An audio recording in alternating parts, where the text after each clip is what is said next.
मुख्तलिफ चेयरमैन ते रहियान करप्शन जो एक रुपयो हिननि ते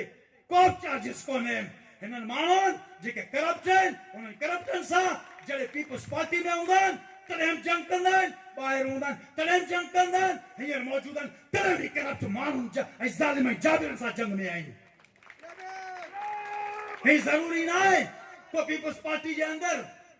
सुठा माण्हू न आहिनि रज़ा रबानी कमर ज़मान कायरा ये बेहतरीन माण्हू आहिनि पर हिन जे अंदरि पीपल्स पार्टी जे अंदरि जुमन केर बि आहे असांजी शहर जी हालत 15 सालनि खां हिननि खां तब्दील न थी त सुभाणे छा थींदी असांजा एजुकेशन असांजा हेल्थ असांजा जेके इहे ॿिया मुख़्तलिफ़ 43 इदारा आहिनि हिन 43 इदारनि में सियासी मुदाख़लत करप्शन जो बाज़ार सरगर्म आहे दोस्तो पुलिस जे अंदरि सियासी मुदाख़लतूं आहिनि दोस्तो इलेक्शन कमीशन जे अंदरि ही पैसे जो इस्तेमाल कंदा आहिनि हमेशा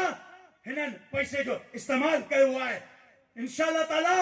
असां सभु जेके बि अपोज़िशन में आहियूं गॾिजी 1 to 1 हिन जो मुक़ाबिलो कंदासीं हिननि खे नेस्त नाबूद करे शिकस्त ॾींदासीं दोस्तो ही साथियों हिननि सिंध खे लुटियो आहे ही चंदा NICVD असां ठहराई वो आवाम जे टैक्स तां आहे वो तव्हां जे टैक्स तां आहे वो असांजे टैक्स तां आहे असीं सवाल था करियूं त डॉक्टर नदीम कमर तूं हिन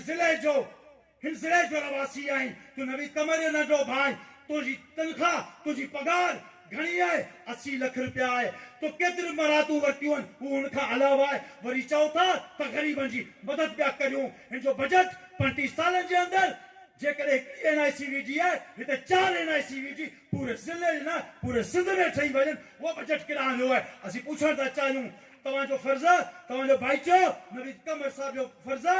कासिम नवीद ज़िले चेयरमैन आहे उनखां मौजूदा टाइम में सॼे सिंध जे अंदरि इख्तियारात फुरिया वञनि सियासत जे अंदरि इलेक्शन में असरअंदाज़ पियो थिए जेको फाइनेंस जी मरकज़ी कमेटी जो मेंबर आहे उनखां हिनखे अलहदा कयो वञे दोस्तो हज़रत अली करमुल्लाह वजह जो कौल आहे त ज़ालिम सां विड़ो उहा विड़ण जी ताक़त न आहे